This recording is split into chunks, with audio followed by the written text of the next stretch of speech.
Okay, good. So, finish up what we started yesterday and go through some things. What did I finish here? Every class is different. Navigation? Like right about there.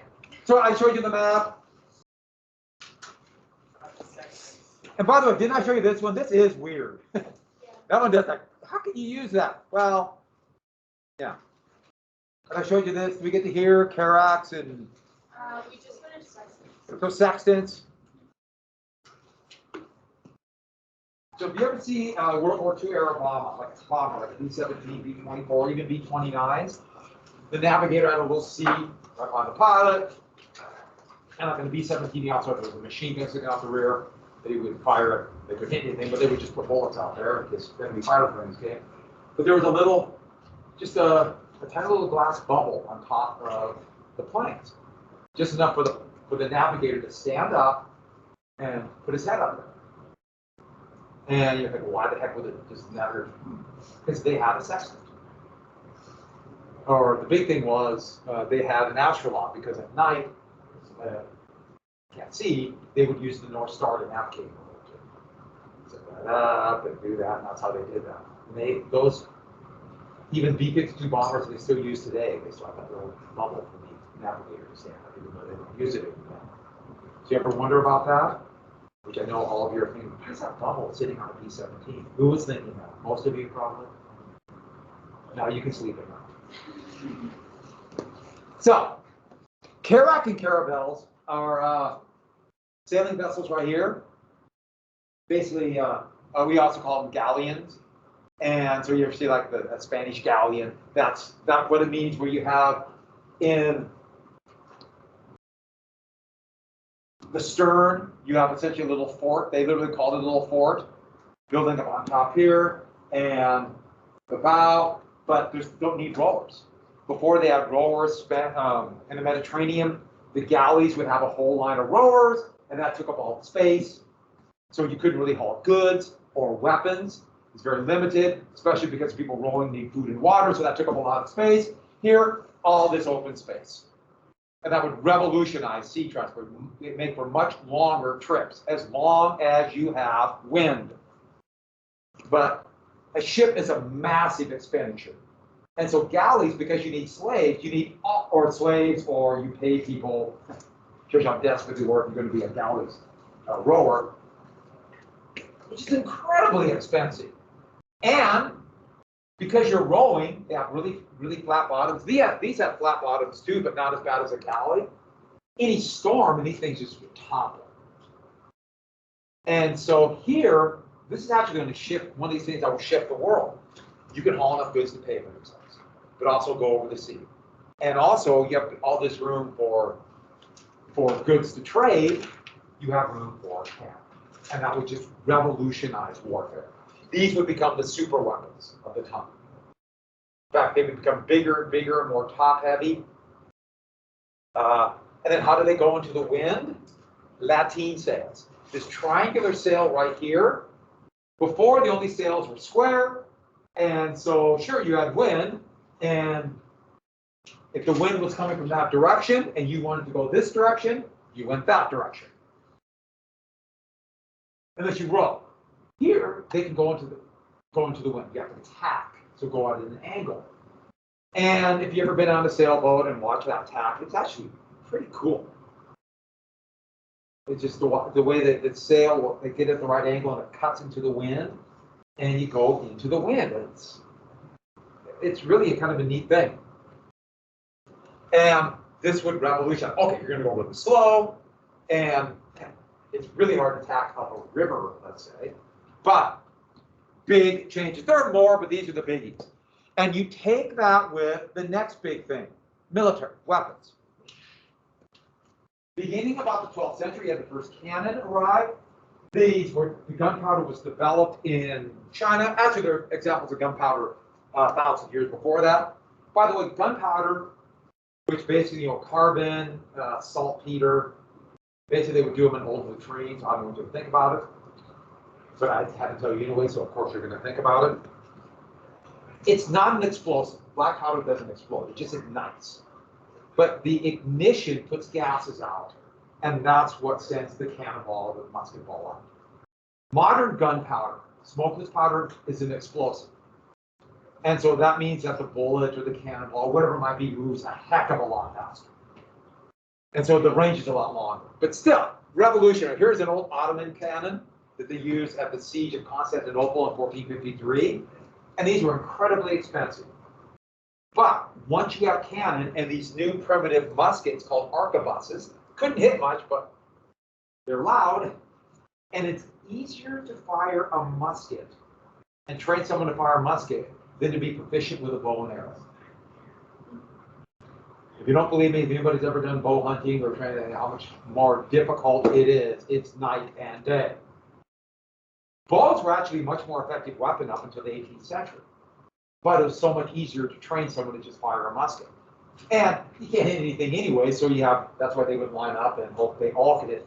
If they all fire at something, maybe they'll hit something. This had a range of maybe 40 yards. But if you've never heard a loud sound before and someone fired an arquebus, that would scare you to death. It was so effective in the Americas. Just you fire an arquebus, like, ah! Acting, huh? Did you believe I was scared? No formal training. But they're really, really, really expensive. And so once you start building cannon and arquebuses and people train to do it, you make that expenditure, you have a big advantage. So all your neighbors have to do the same thing. That means they need money.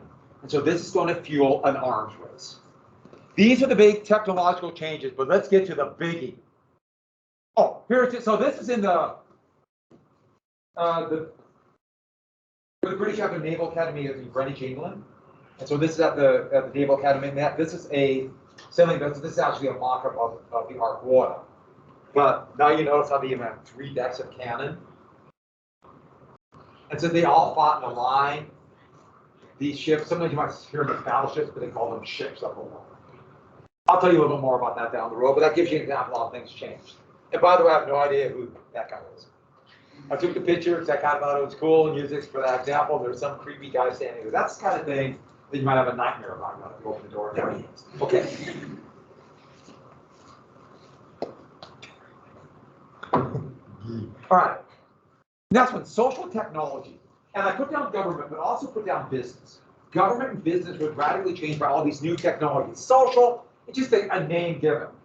And so there's all these new changes happening. I mean, just like the world, which is so changing so quickly that we can't comprehend it. If people think that it's changing fast now, they have no idea how much it was changing back then. And so in 1000, there was a bunch of different ways of counting, but most people count things, but most people who were literate, the small percentage, they use Roman numerals or just, 4 and then the lines are on.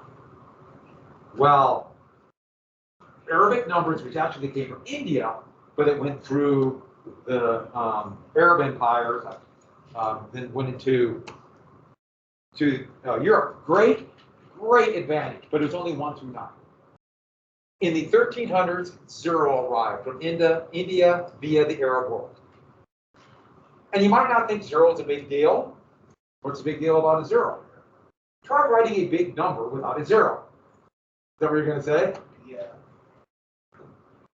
Everyone try to write 3,000,004 without zeros. It's just addition symbol. Huh? It's just addition symbols. You just add so many things together. Oh, for the big numbers? Yeah. Yeah, or they would use columns. Yeah. You have to make columns. And not only that, it's hard enough to think about big numbers without a 0. Now try to add or multiply or divide without 0. I can't even wrap my mind around trying to do that. Yeah. Business. And so 0, all of a sudden you got big numbers. If you got big numbers, that means you could have larger business. Merchants can start accumulating money, you know exactly how much they have, and do it quicker. If you can do it quicker, you don't need as many people, so that means it's cheaper, more efficient. Or governments, all of a sudden now, you need cannon. So I got to figure out a way to tax. You can collect taxes, and if you make it become bigger. This allowed for bigger All these things happened just at a time when Columbus arrived. And then how do you figure it all out? Double entry bookkeeping. That was an invention, once again, also from the Arab world. This is actually a big deal for much of the Arab world, you know, what we call the Mideast and the weird British way they did things. But they were so far ahead of Europeans. And then they kind of got stagnant because once you're ahead, you figure, why do we need to do anything else? And it led to a real kind of crisis from like end of the 19th century through today. Like, what happened? And you still see the elements of that crisis to this day. But double entry bookkeeping, yeah.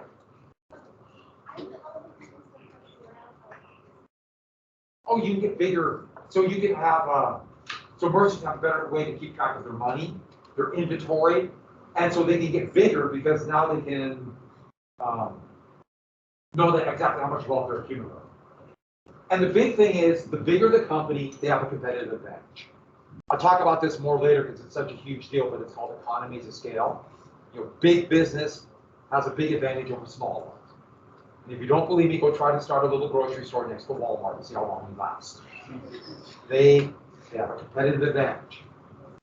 And that's how you get monopolies. But, so this is, you might have seen that before where you have a business, and this is an old one, this is from the 18th century, but you have your expenditures on one side and your assets, money coming in on the other side.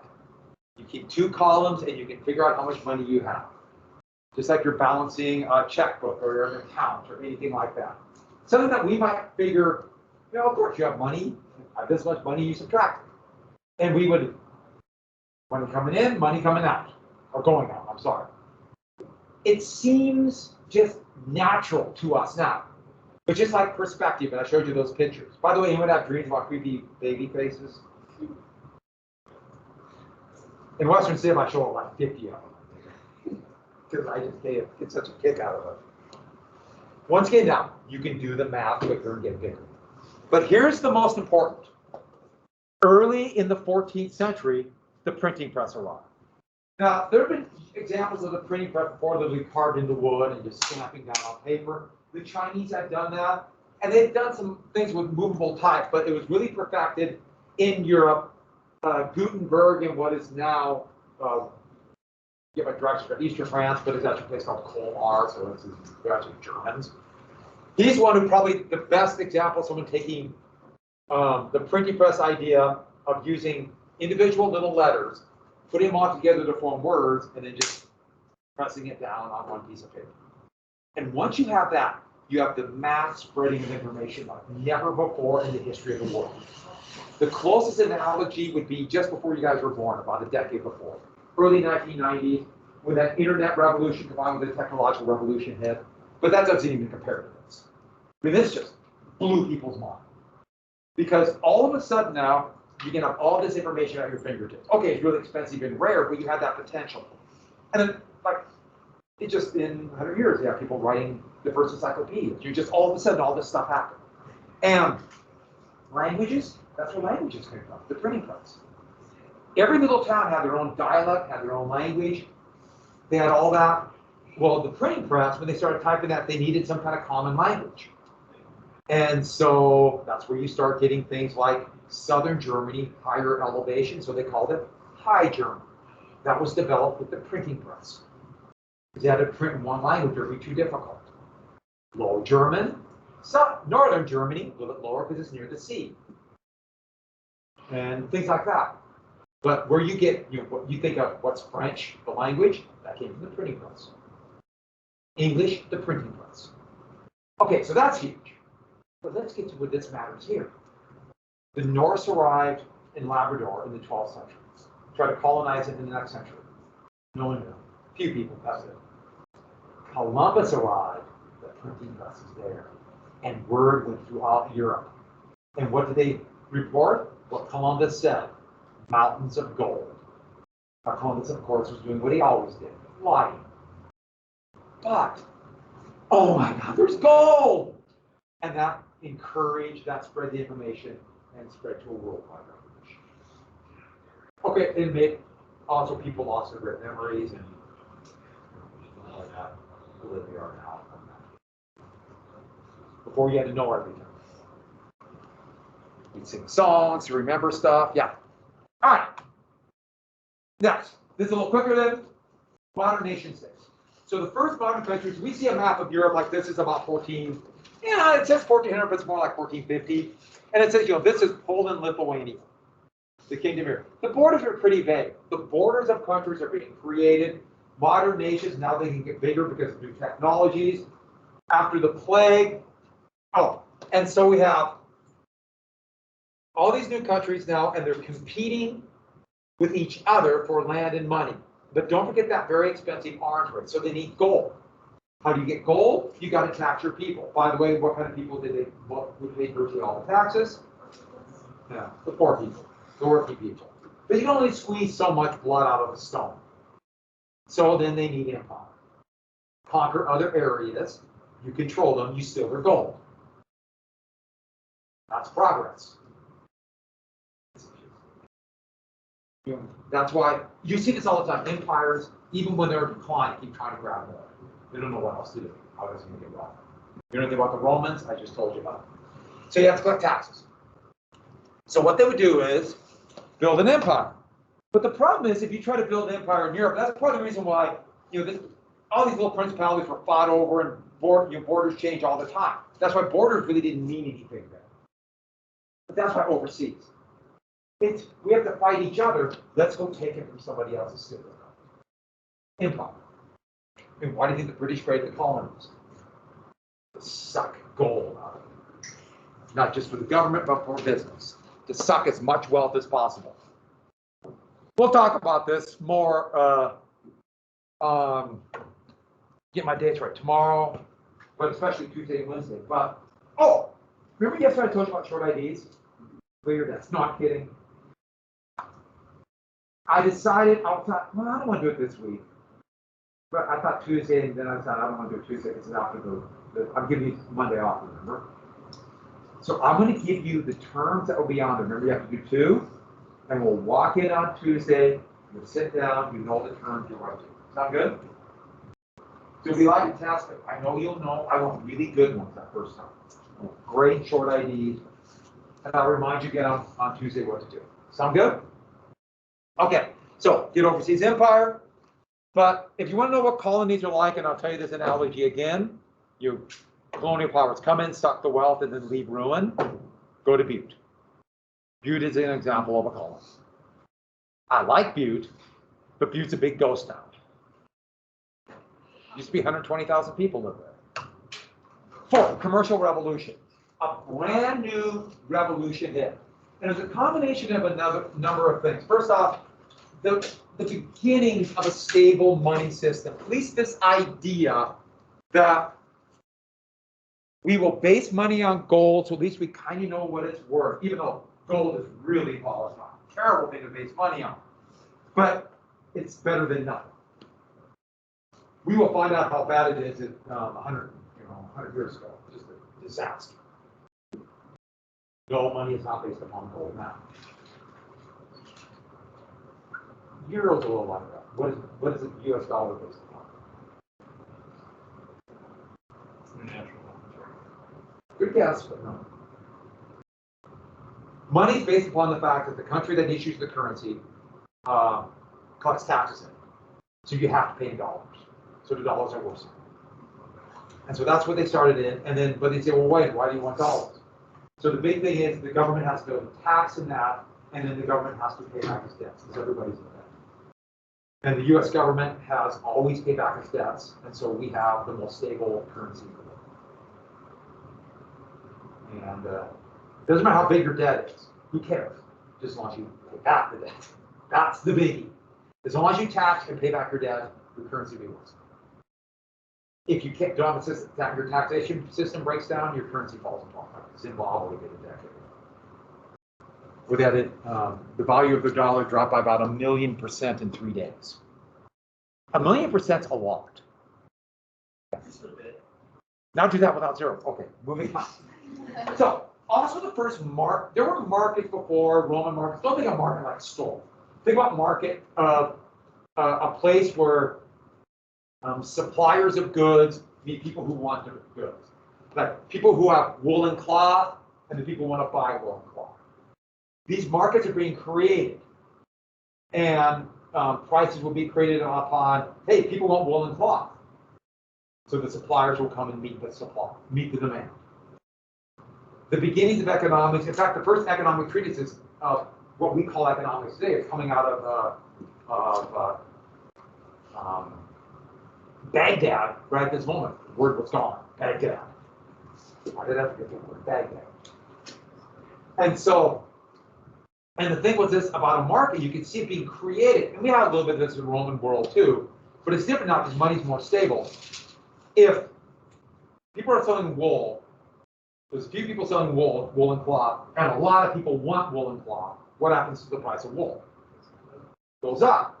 So what does that encourage? What's that? Say it again. Not Mike, because he couldn't afford it. But people are looking at, wow, they're making a lot of money selling wool. What does that encourage people to do? Sell more wool. And what happens to the price of wool once more people start selling it? Goes down. We see the same thing, that's how wages are decided, but not quite yet. We're not quite there yet. Happened in Britain. Wool prices exploded at the end of the 16th century. And so all the poor, the peasants who lived on land, the landholders kicked them off the land. So they could have grazing ground for mutton. For mutton. Or sheep meat. No, for sheep.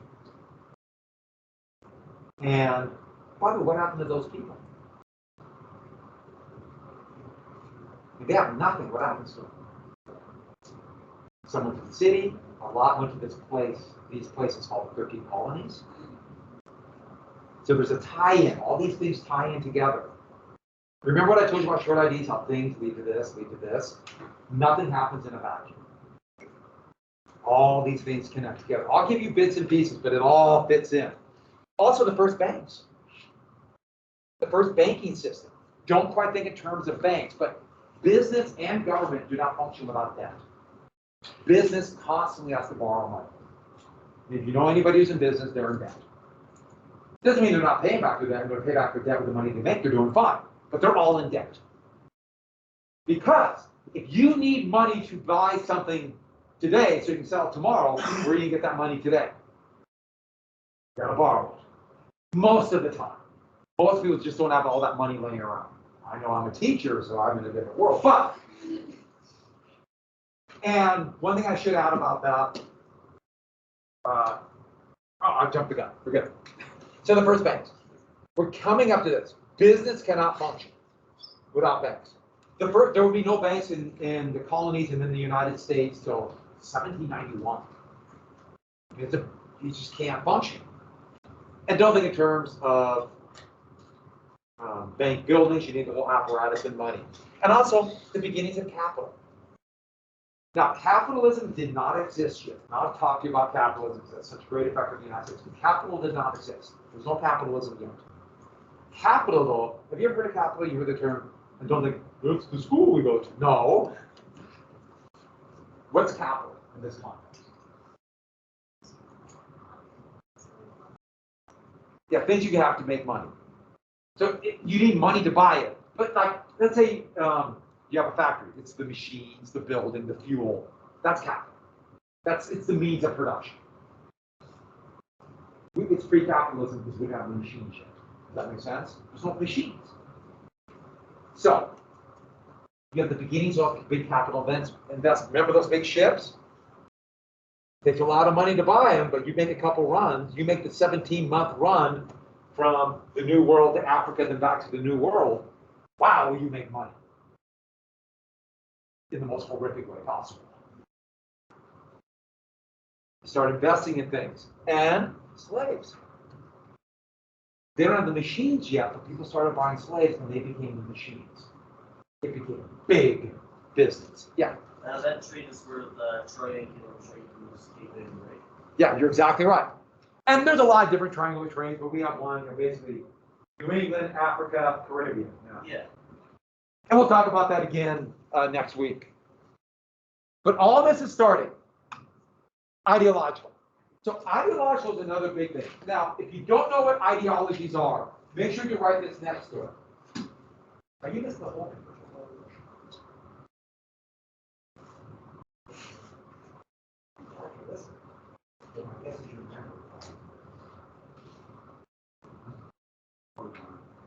Make sure you get this. Get this material now. Because I will ask you about this. This is going to be part of your choices for the short IDs. I don't know how old I'll figure this out. Oh, would that be the short ID? Which is it? Well, it should be, because we're just doing it right now. It should be relatively fresh. Ideological or strongly held beliefs. Strongly held beliefs. These are things you believe regardless of anything else. You know, this is my value system. And religion was one of the big issues of this. You know, religion is a strong ideology. You know, I believe it. Sometimes facts don't matter. This is what I believe. And you see a lot of these ideologies. In fact, ideologies are pretty scary too. Millions and millions of people have died fighting for their ideology. But these are things I believe in, I don't care. And if you want to get an argument with somebody, argue with somebody about their strongly held beliefs. Some people have very, very strong held beliefs on, throw one abortion, or throw one about anything religious based. Don't talk about religion unless you want to get in a big argument. Or for that matter, someone want to talk about personal firearms. Yeah. Yeah, intensely strong ideology. And it's their vision, aka their ideology, about Islamic law that has led them to be a very strict ideological state. Al Qaeda had that too. But you can say the same thing about any religion. Your religion's really an ideology. Because so much of it can't necessarily be proven, so it's what you believe, and then it becomes. It can become, doesn't all, but. And yeah, it's kind of in the news right now. Everyone forgot about Afghanistan for a long time, except for a few of us. And the Taliban, who were willing to give up.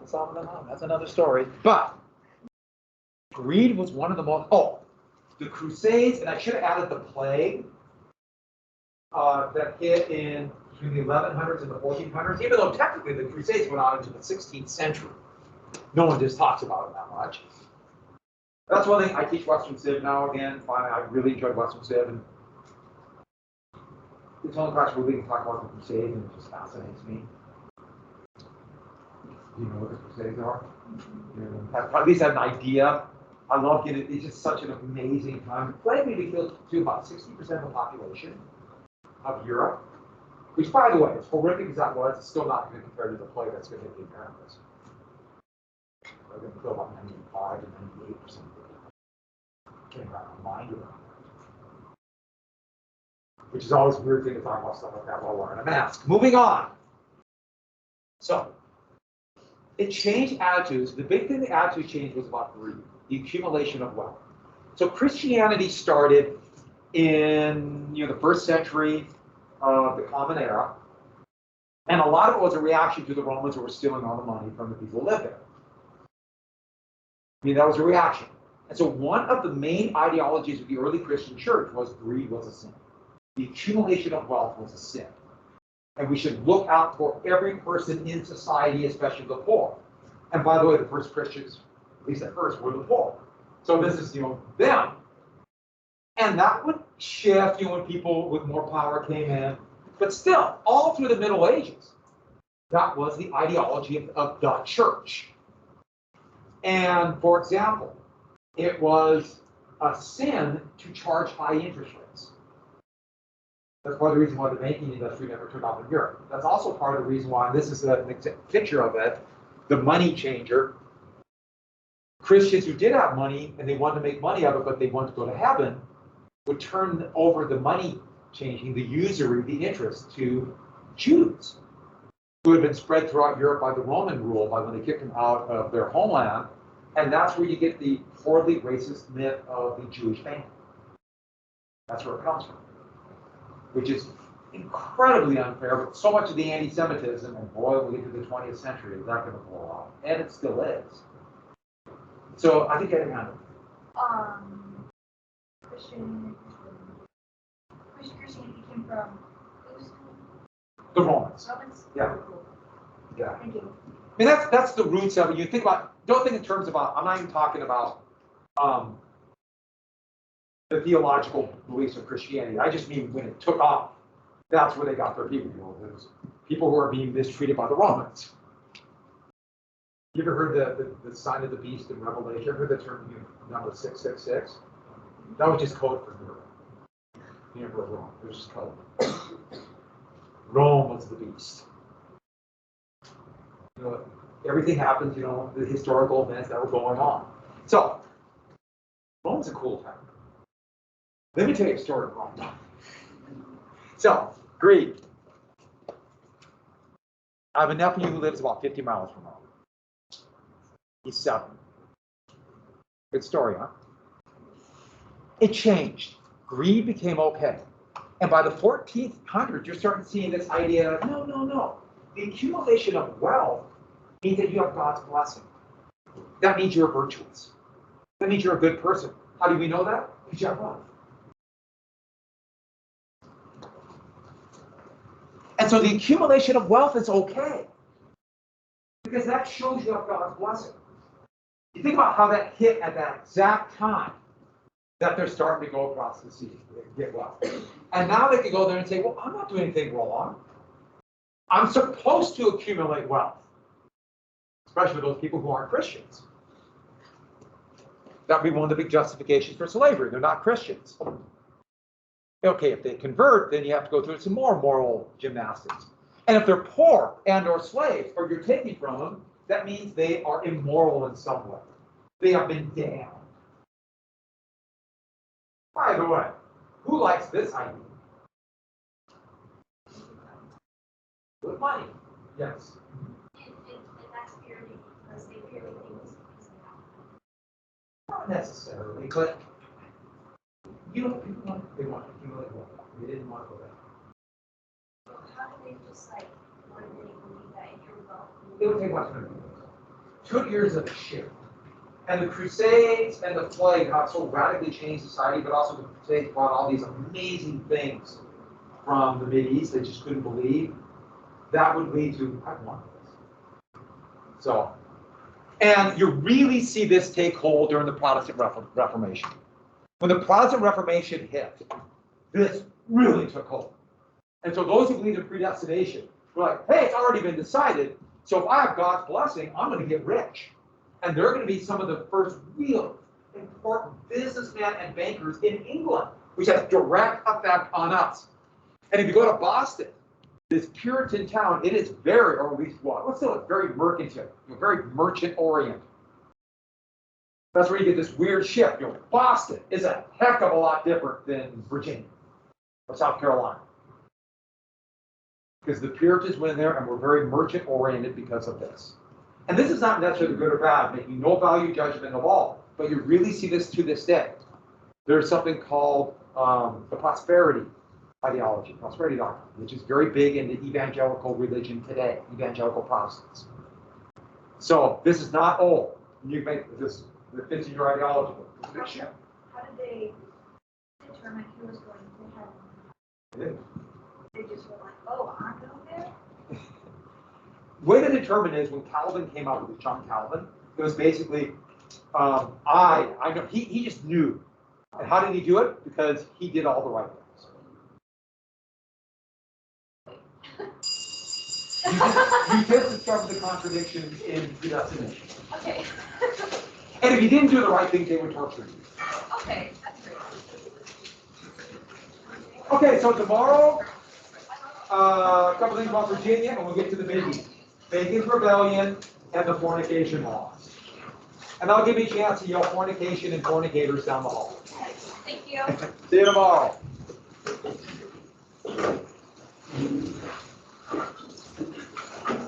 And that's a good question about when this happened. You're all done. That's the question you asked about that. It just takes a while for things to change. It's like, it feels like a very old idea, so I just don't understand why they would automatically just be like, think that, you know? Yeah. Say it again. Pride. Oh, yeah, and the thing about it is that, the thing about people today have more money than those. Yeah. It just becomes the accumulation of money, it just becomes more important than actually having the money. Yeah.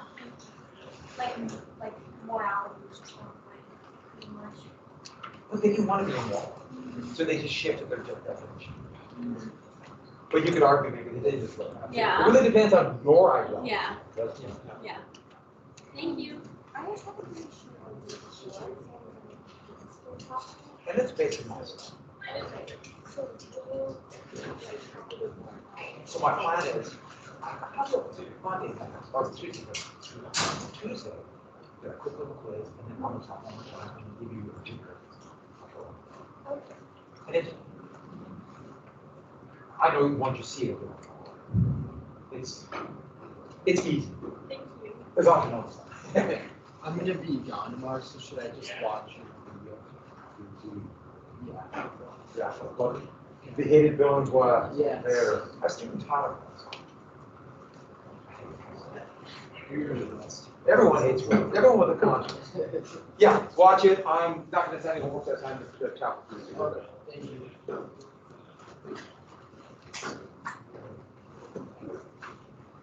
Let me shut this off because I know I'm recording. Don't bug me.